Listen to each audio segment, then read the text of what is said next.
अस्सलामुअलैकुम। मैं आरजे महविश। मैं उन बहन भाइयों की शुक्रगुजार हूँ जिन्होंने आज की मेरी इस वीडियो को देखने के लिए अपना कीमती टाइम निकाला।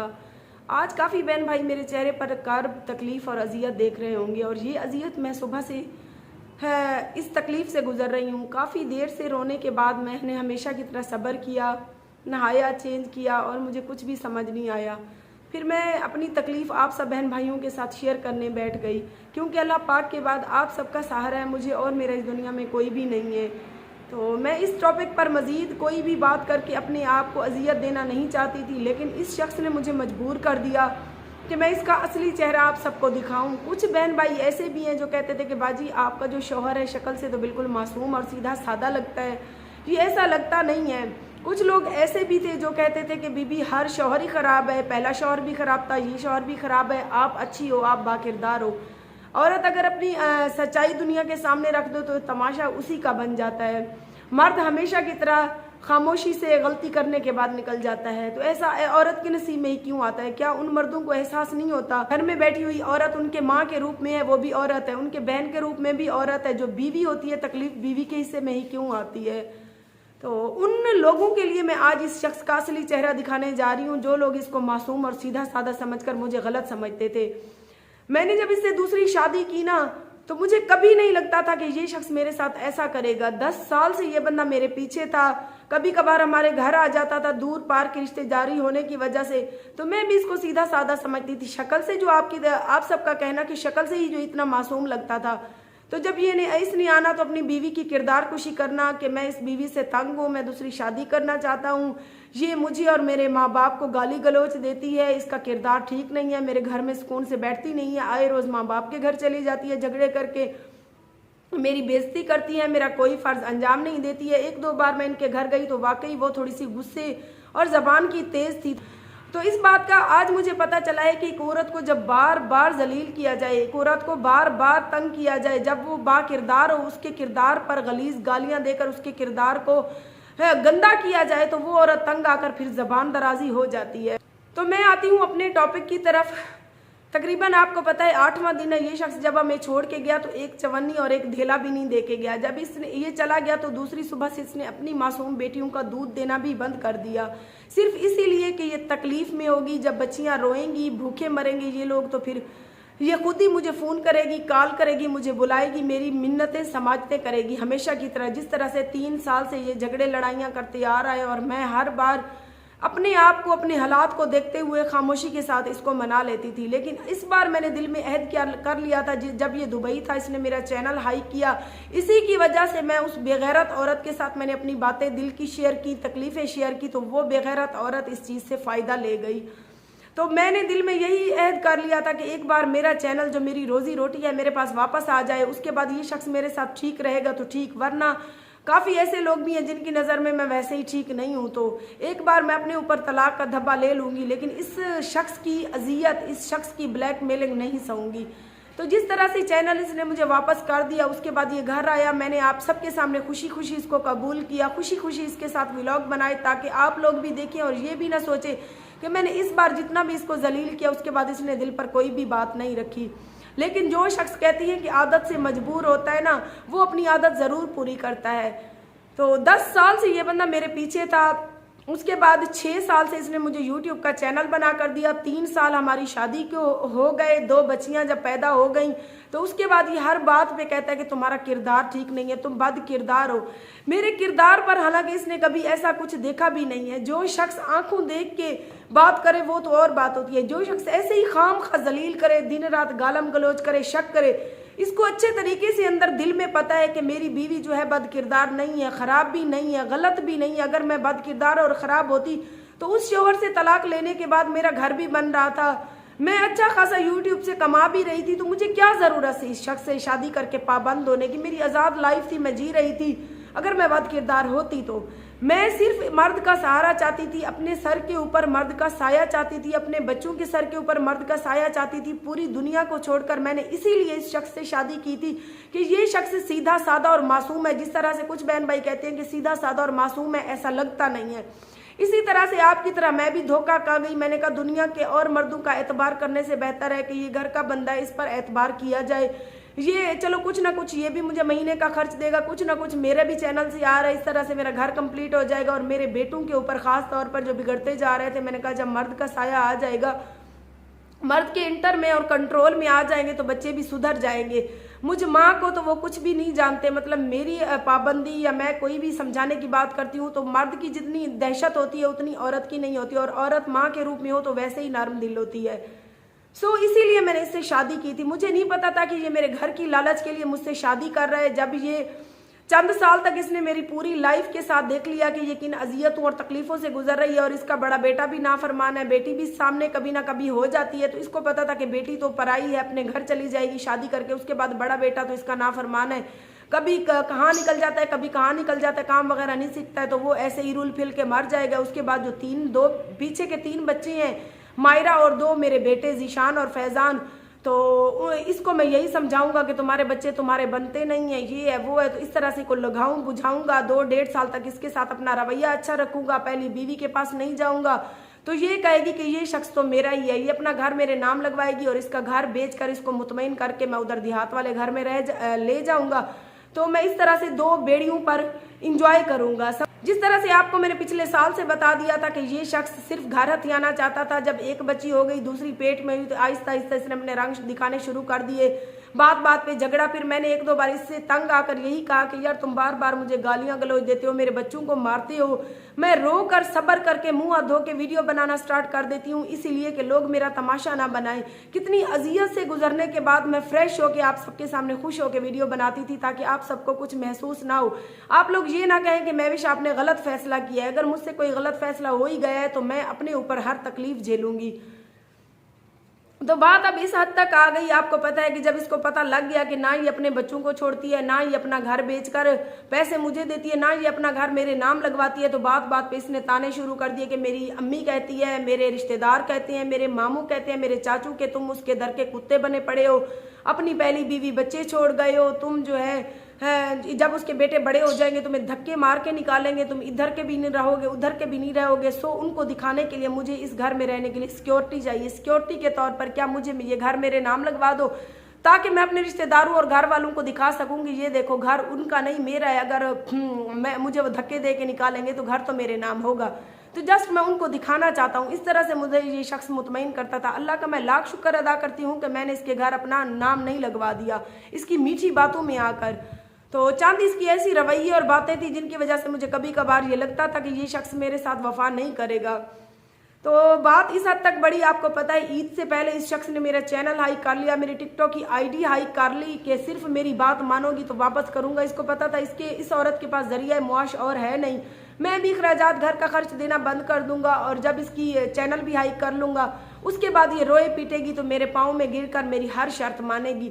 लेकिन अल्लाह का लाख शुक्र हुआ कि इसने, जब मैंने इसको बार बार मिन्नतें की, काफ़ी लोगों ने भी इसको समझाया, जो यूट्यूबर बहन भाई कुछ मेरा एहसास करते हैं, उन्होंने कहा उसका चैनल वापस कर दो, उसके बाद जैसे तुम कहोगे वो वैसे करेगी। तो ये ईद पर 19 दिन लगा के इसीलिए आया था। ये ईद पर सिर्फ ईद से पहले जब गया था तो 19 दिन इसने दुबई में लगाए थे। 19 दिन लगाने के बाद ये किस वजह से वापस आया, इसीलिए कि इसने इसी शर्त पे मुझे चैनल वापस किया था कि तुम चैनल पर वीडियो लगाकर किसी को नहीं बताओगी कि तुमने किस शर्त पर मुझसे चैनल वापस लिया है, तो अपना घर मेरे नाम लगवा दो, मेरा वादा है मुसलमानों वाला, ये है वो है कि मैं तुम्हारा घर ना बेचूंगा ना तुम्हारे बच्चों को घर से निकालूंगा।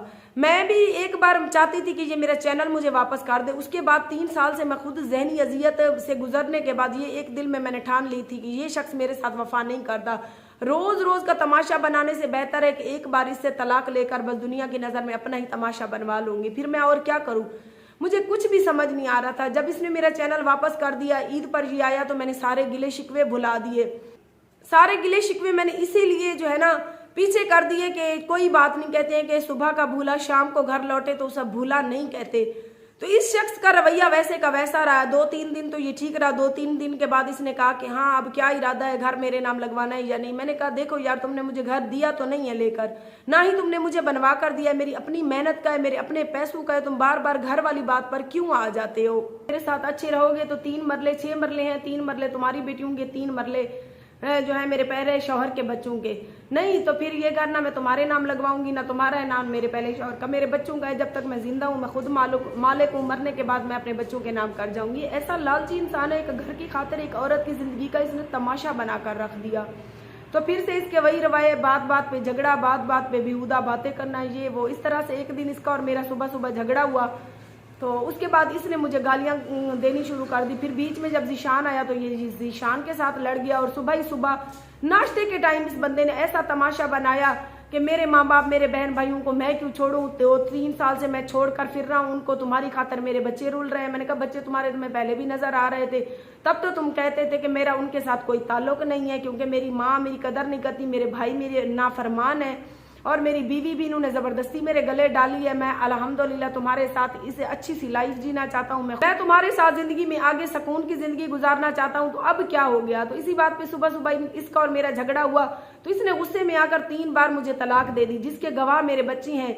चलो छोटे बच्चे हैं, जीशान तो मेरा बड़ा बेटा और फैजान भी अच्छा खासा 12-13 साल का है। उनके सामने इसने 3 बार मुझे तलाक दी, और गुस्से में अपने कपड़े और सामान लेता हुआ मुस्कान को मेरे हाथ से छीनता हुआ गाड़ी में इसने जाकर डाला, और इतनी स्पीड में इसने गाड़ी निकाली ना, मैं पीछे भागी, लेकिन ये शख्स आगे से गाड़ी स्पीड में ले गया। इसके चले जाने के बाद ये 1 रुपया नहीं लेके दिया। अगली सुबह इसने दूध भी बंद कर दिया। दूध वाला हमारे दरवाजे पर इसके कहने से दूध देने आता था, इसने ही कहीं से लगवाया हुआ था। तो अगली सुबह जब सहर फातिमा भूख से रो रही थी, मेरे पास 1 रुपया भी नहीं था, मुझे कुछ भी समझ नहीं आई। मैंने आगे से इसको कॉल की कि अपनी बेटी का दूध भिजवाओ, क्यों दूध तुमने बंद कर दिया, बच्ची रो रही है, 10-12 का टाइम होने वाला है। इसने कहा कि जाओ जो कुछ करना है कर लो, जो तुम्हारे यार हैं उनको कॉल करो, वो तुम्हें दूध ला देंगे। मैंने कहा अगर मेरे यार हैं तो तुमने मुझसे शादी क्यों की थी, बात बात पे ये गलत बेहुदा बातें करनी बंद कर दो। तो इसने कॉल बंद कर दी। प्यारे बहन भाइयों, आगे से इसने मेरा नंबर भी ब्लॉक कर दिया। 2 दिन मैं रोती रही, मैंने कहीं से 1000 रुपया उठाया और मैंने सहर फातिमा का दूध लिया। उस रात भी हमारी ऐसे गुजरी, दूसरी रात भी रोते हुए गुजरी। फिर मैंने तंग आकर जीशान को कहा, हमने जिस तरह से मैंने आपको बताया, हमने गंदम बेची, गंदम बेच के फिर मैं अदालत गई, सेशन जज, जिस तरह से सारे वाकयात मैं आपके साथ शेयर करती आ रही हूँ। वहां से मैं मुस्कान ज़ारा को बाजियाब करवा के आई। फिर मैंने कुछ ऐसे बहन भाई हैं जैसे मुजाहिद भाई हैं चैनल वाले और आतिफ भाई हैं, मैंने इन सबको कहा कि देखो इसने अपनी बच्चियों का दूध भी बंद कर दिया और मुझे भी 1 रुपया नहीं देकर गया, और मेरी चैनल की तनख्वाह भी इस महीने की ले गया है। इस शख्स को लिहाज नहीं है, ये मुझे ब्लैकमेल हर तरफ से कर रहा है कि मैं कहाँ जाऊँ। फिर इसे काफ़ी लोगों ने इसकी लान तान इसको किया। तो उसके बाद इसने कहा कि चलें अगली सुबह दूध वाला दूध दे जाएगा। फिर आपको पता है कि मैं अदालत गई। फिर मैंने तनसीख का दावा इसीलिए दायर कर दिया कि इसने सिर्फ खाली पेपर मुझे व्हाट्सअप कर दिया कि मैं तुम्हें तलाक दे चुका हूँ, दोबारा मुझे कॉल मैसेज नहीं करना। तो मैंने कहा मैं इसके किरदार से वाकिफ थी कि बात बात पे तो ये बात करके मुकर जाता है। अगर मैंने कहा ये मुकर जाए, कल को कहे कि ये कागज़ भी मैंने नहीं भेजा इसको, तो मैं क्या करूँगी। इसीलिए मैंने दोबारा तनसीख का दावा यानी कि खुला के लिए भी अप्लाई कर दिया, और साथ में बच्चों के खर्च के लिए भी 15-16 की पेशी लगी है। इंशाल्लाह देखती हैं क्या होता है। तो इतने दिन, आज 7-8 दिन हो गए, 7-8 दिन से अब इसको कुछ और समझ नहीं आई, तो इसने कल फिर से कोशिश करनी शुरू कर दी। सेकंड टाइम के करीब मैं वीडियो बना रही थी, मेरे चैनल के ऊपर बार बार जो है जीमेल पर मैसेज आना शुरू हो गया कि आपका चैनल कोई रिकवर करने की कोशिश कर रहा है। मैं काफ़ी परेशान हो गई कि मेरा चैनल कौन रिकवर कर रहा होगा। मैंने तो फिक्र सरायकी वाले आतिफ भाई से अपने चैनल का पासवर्ड वगैरह चेंज करवाया था, जिस तरह से आपको मैंने बताया हुआ कि मुझे ये तरीके वगैरह नहीं आते थे। तो मैंने आतिफ भाई को कॉल किया, मैंने कहा आतिफ भाई मुझे मैसेज आ रहे हैं जैसे मेरा चैनल कोई रिकवर करने की कोशिश कर रहा है। उसने कहा बाजी आप परेशान ना हो, वो आपका चैनल रिकवर नहीं करेगा, ना ही उसके मतलब उसको कोशिश करने दो। मैंने कहने लगा मैंने अच्छा मजबूत काम करके दिया है कि वो कुछ नहीं कर सकता, आप थोड़ी देर के लिए अपना नंबर बंद कर दो। मैंने थोड़ी देर के लिए अपना नंबर बंद कर दिया। फिर मैंने ऑन किया तो फिर मेरे टिकटॉक के मैसेज आने लगे, कोड आने लगे। मैं काफ़ी परेशान होकर फिर इसको मैंने अनब्लॉक किया। व्हाट्सएप पर मैंने भी फिर गुस्से में इसको ब्लॉक ही किया हुआ था, मैंने अनब्लॉक करके इसको मैसेज जो किया तो आप वो लोग पहले सुन ले। मैंने इसको यही कहा कि मेरे जो है ना टिकटॉक और मेरे चैनल से दूर रहो, जो तुमने ब्लैकमेल हमें करना था कर लिया, अब मेरा और तुम्हारा गुजारा नहीं है। मैंने गुस्से में आकर अगर कोई गलत बात की तो इस शख्स ने मुझे मजबूर किया हुआ है कि मैं इसके ऊपर ऐसी जबान इस्तेमाल करूं। लेकिन फिर भी आगे से जिसको आप मासूम और सीधा समझते हैं उसकी भी जबान चेक करें आप लोगों के, वो क्या बकवासें कर रहा है। वो अपने काम नल कम रख, मैंने तो नल फजूल बगलत बयानी करने का कोई मूड कह नहीं। बाकी मेरे चैनल ते व्हाट्सएप ते टिकटॉक इन्हीं चीज़ें को हाइक करने की कोशिश ना कर। कमीना इंसान आ तेरा होनी थी मैं अंत बुरा करे सा तू था दुबई च बैठे मैंने बगैर त्या की त्यानी तो मैं बर्दाश्त की थी बैठी अम्मी मैं थोक मरा ना टिकटॉक को तो यूट्यूब तेरे चैनल को मैं ये तक वादा मैं कह अच्छा जी ये हो गई इसने कहा सराइकी में कि मैं थोक मरे ना तेरे चैनल को भी तेरे टिकटॉक दी आईडी को भी मैं को कशा दी जरूरत कहनी ये हो गया सबूत। उसके थोड़ी देर बाद मुझे आतिफ भाई की कॉल आ गई, कहने लगा बाजी आपके मतलब सबका शौहर की मुझे कॉल आई मैसेज आए, कहने लगा कि तुमने अच्छा नहीं किया, तुमने इनको चैनल की आईडी जो है ना पासवर्ड वगैरह चेंज करके दिया, अब इज्जत और शराफत के साथ मुझे बताओ वरना मैं बुरा पेश आऊँगा। उसने कहा भाई धमकी तो तुम मुझे दो ना, क्योंकि धमकियों से तो तुम्हारी से कोई डरता नहीं, तुम्हारी बीवी डरे तो डरे और कोई नहीं डरता। बाकी रह गई बात पाजी को पासवर्ड बताने की, तो साफ जाहिर है तुम दिन रात एक औरत को जलील करते थे, हमें एहसास हुआ, वो मेरे पास चल कर आई, मैंने उसे चेंज कर दिया और चेंज उसको मैं बताता गया, उसने खुद किया, मुझे ना पता है उसने कौन सा पासवर्ड लगाया, क्या किया या क्या नहीं। तो इसीलिए दोबारा अब मुझे कॉल मत करना। जब इसको गुस्से में कुछ समझ नहीं आई तो वहाँ से कॉल बंद करने के बाद ये फिर से मेरे नया नंबर से, मतलब मैंने इसके 2 नंबर ब्लॉक किए थे, इसने और नंबर से मुझे कॉल की, कहने लगा तुम अच्छा नहीं कर रही हो, तुम्हारे साथ मैं बहुत बुरा सलूक करूँगा, देखना तुम्हारा अंजाम बहुत बुरा होगा। मैंने कहा ये धमकियाँ और गालियाँ मुझे ना दो। अच्छा थोड़ी ही देर गुजरी थी, इसने मुझे व्हाट्सएप पे फिर से मैसेज किया। जब से मेरी इससे शादी हुई मैंने पूरे 3 साल में अपने चैनल पर भी आपको पता है वर्क काफ़ी कम कर दिया था। टिकटॉक पर काफ़ी लोगों ने मुझे मशवरा दिया कि वहाँ से अच्छी खासी अर्न होती है, आप ज्वाइन करो, तो इसने कहा नहीं कोई ज़रूरत नहीं है। तो मैं इसके कहने से हर इसकी जायज़ और नाजायज़ बात मानती आई। जब ये हमें छोड़कर चला गया, इसने 1 रुपया भी हमें नहीं दिया।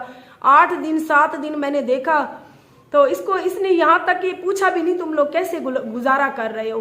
तो उसके बाद साफ जाहिर है फिर मुझे तो अपनी मेहनत करनी है, अभी मेरे ऊपर ज़्यादा जिम्मेदारी है। परसों रात से मैंने लाइव टिकटॉक ज्वाइन कर ली, लाइव पर मैं आई, पहली फर्स्ट लाइव थी मेरी उस दिन, तो तकरीबन आधा घंटा मैं लाइव आई। उसके बाद शायद किसी ने इसको स्क्रीनशॉट भेजा कि आपकी जो बीवी है वो लाइव आना टिकटॉक पर शुरू हो गई है।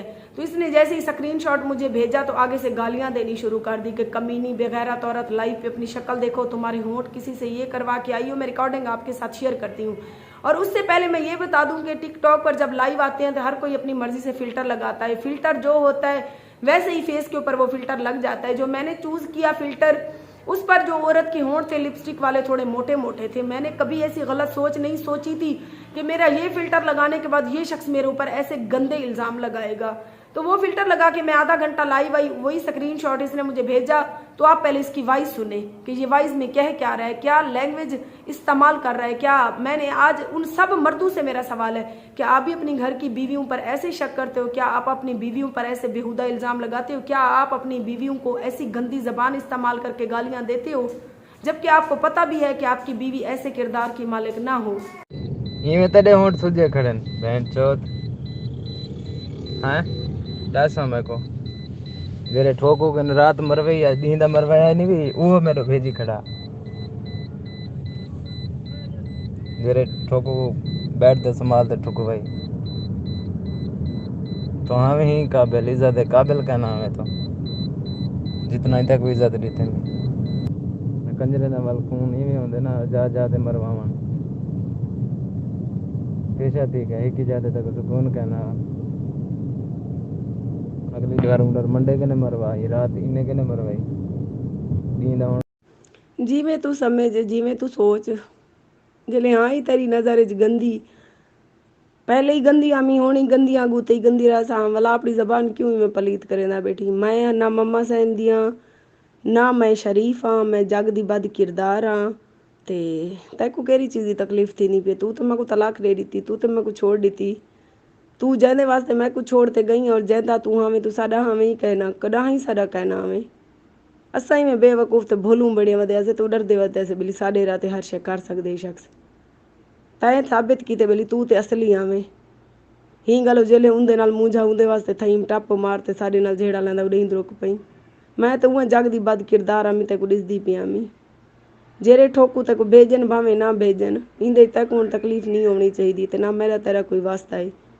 तू एजरा गैरतमंद होवे ते छोड़ के ना वनिया, तू एजरा गैरतमंद होवे हाँ तू चाहनी पापन दी कसम चाहनी कुरान ते हाथ रख के वीडियो करे नहीं आग में कहने कटे कहनी सोती हाँ तू करे नहीं बयान देनी हाल्फ देनी तू मैं वही चीज़ जवाब दे। हाँ तू कुरान पाक ते हाथ रख के आग में हिंदी हाल्फ चाहते था मैं पाक साफ हूँ आज तक का ठीक है ना तू बालन दी कसम चाह कुरान पाक हाथ रख के अग में पाक साफ ना कहेंदे कठे गियां कहेंदे कठे ना यो कीते में देनी तू मैं करवे सा डीएनए टेस्ट ही करवे सा वादा दे के तेरे नाल वही करवे सा मैं टेंशन ना कर दो हां वही करवे सा मैं वही थी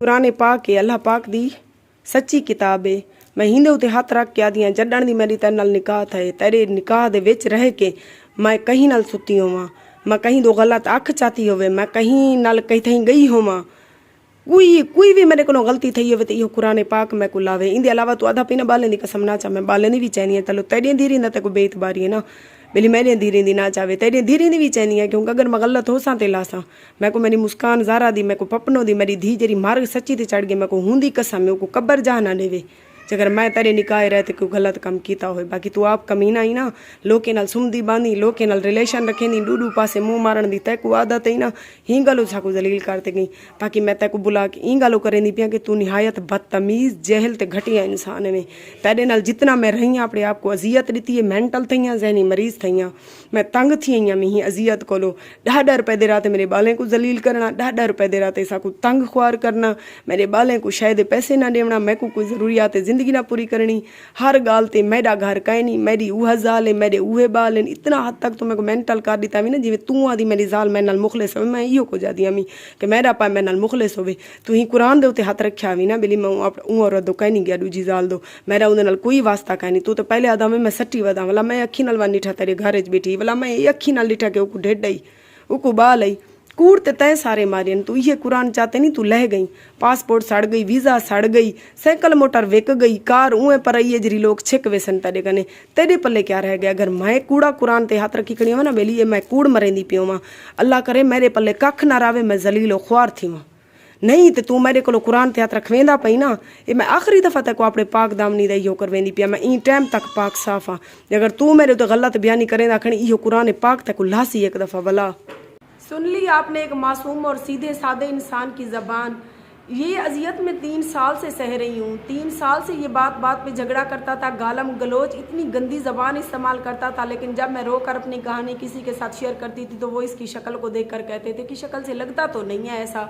मतलब लोग कहते थे कि यही झूठ बोल रही है अभी फैसला आप खुद करें 3 साल 2 साल से ये शख्स ऐसी गंदी ज़बान मेरे साथ इस्तेमाल करता आ रहा है मुझे जहनी अजियत पहुँचाता आ रहा है इसकी शर्तें मान लूँ तो मैं ठीक हूँ बाकिरदार हूँ अपने बच्चों को घर से निकाल दूँ और ये घर इसके नाम कर दूँ नहीं तो अपने बच्चों को छोड़ दूँ बेयार और मददगार रुलने के लिए जिनका अपना बाप नशई है जिसके पास अपनी सैर छुपाने की ठिकाना नहीं है कभी वो झोपड़ियों में जाके सोता है कभी वो रोडों के ऊपर सोता है तो उसके 3-4 बच्चों को मैं धक्का दे के घर से निकाल दूं ये घर बेच कर कहता है कि पैसे अपने अकाउंट में रखो और तुम वहीं चल कर रहो हालांकि निकाह के टाइम इसने कोई ऐसी शर्त ना मुझसे मनवाने की कोशिश की थी ना मैंने कोई शर्त रखी थी 3 साल मेरे साथ रहने के बाद 2 मुझसे बच्चियां पैदा करवाने के बाद अब दिन रात कहता है मेरी शर्तें मानो अगर मैं नहीं मानती हूँ तो या मेरे चैनल को हाइक करके मुझे ब्लैकमेल करता है हालांकि इसको पता है कि अगर यार दोस्त होते तो चैनल में शक ही हाइक कर लेता तो मुझे खर्चे वगैरह की टेंशन ना होती तो मैं बार बार रोती चिल्लाती और आप सबको इसीलिए ये सच्चाई बताती हूँ कि मेरे माँ बाप नहीं है मैंने अपना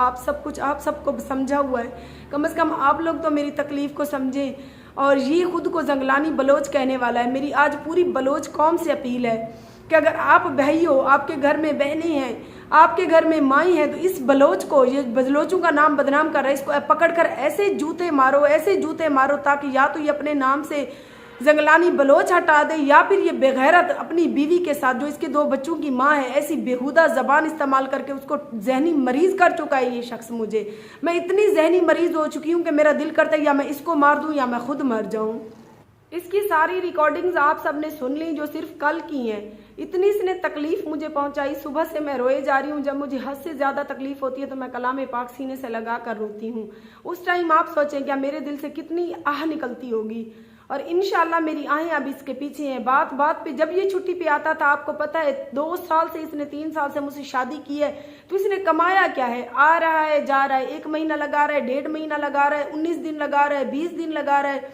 तो इसने क्या कमाया होगा? बात बात पे झगड़ा हो जाए तो कहता है कि मैं 50 लाख रुपए तुमसे वसूल करूंगा, उसके बाद तुम्हें तलाक दूंगा। यहाँ पर ये मुझे डिवोर्स अपने मुंह से तलाक दे के गया, उसके बाद इसने वो कागज भी व्हाट्सएप पर शेयर किया। अब ये फिर से अपनी बात से मुकर गया कि मैंने जी तलाक ही नहीं दिया इसको। तो ये है इसका दीन और ईमान। तो ये 10 दिन लगा के आया है, तो आगे से आते ही इसने कलाम पाक का है, कलाम पाक पे हाथ रखो। तुम कहीं गई तो नहीं थी, तुम्हारे पास कोई आया तो नहीं था, तुमने किसी के साथ कांटेक्ट तो नहीं किया था। अच्छा जी, उसके बाद जब ये जाने लगता था तो सुबह ही सुबह एयरपोर्ट पर जाने से पहले कलाम पाक पर हाथ रखवाता था कि इस पर हाथ लगाओ, मेरे चले जाने के बाद तुम मेरे साथ वफादार रहोगी। तो ऐसा इंसान क्या रिश्ता निभाएगा? आप लोग सोचें। रिश्ते में भरोसा और एतमाद होना चाहिए। 3 साल में ये शख्स मुझे नहीं समझ सका, तो आगे भी मैंने देख लिया कि ये शख्स मुझे आगे भी नहीं समझ सकता, क्योंकि ये खुद कमीना और बद किरदार है, गलत औरतों की तरफ देखता है, जाता है। तो इसके जहन में कि ये कैसे मेरे साथ मुखलिस हो सकती है। तो 3 साल अपने आप को अजियत देने के बाद मैंने आज अपनी अजियत की इंतहा आपके साथ शेयर कर दी, और मैंने दिल से सोच लिया कि आप लोगों ने अगर मेरी सपोर्ट नहीं की, मेरी वीडियोस नहीं देखी, चैनल मेरा ख़त्म हो गया, डेड हो गया, तो मैं भीख मांग के खा लूंगी। इस बंदे के साथ अब मैं नहीं रहूंगी।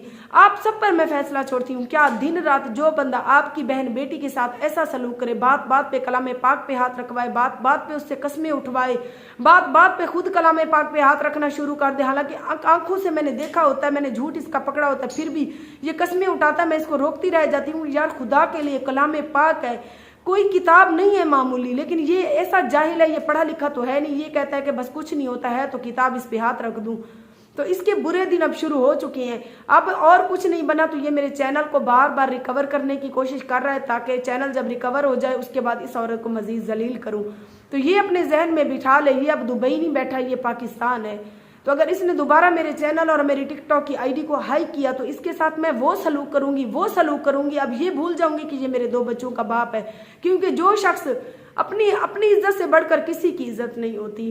तो मेरा कोई मकसद नहीं था इस कमीने के ऊपर आज कोई वीडियो बनाने का। मैंने सुबह से उठी, मैंने अपना व्लॉग भी स्टार्ट किया हुआ था, लेकिन जब इसने बेहुदा वॉइसें, बेहुदा गालियां दी मुझे, तो मेरी तकलीफ की इंतहा बर्दाश्त खत्म हो गई। फिर मैंने कहा कि उन बहन भाइयों को आज इसका असली चेहरा दिखा दूं जो कहते हैं कि ये बेचारा तो सीधा साधा और मासूम है।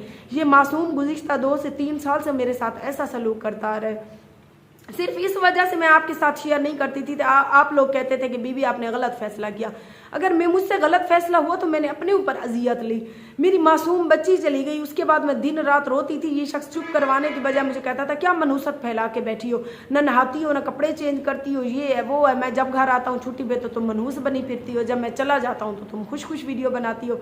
तो मैं रो के भी तैयार होके इसके साथ बैठती थी। मेरी अजियत की इंतहा चेक करें।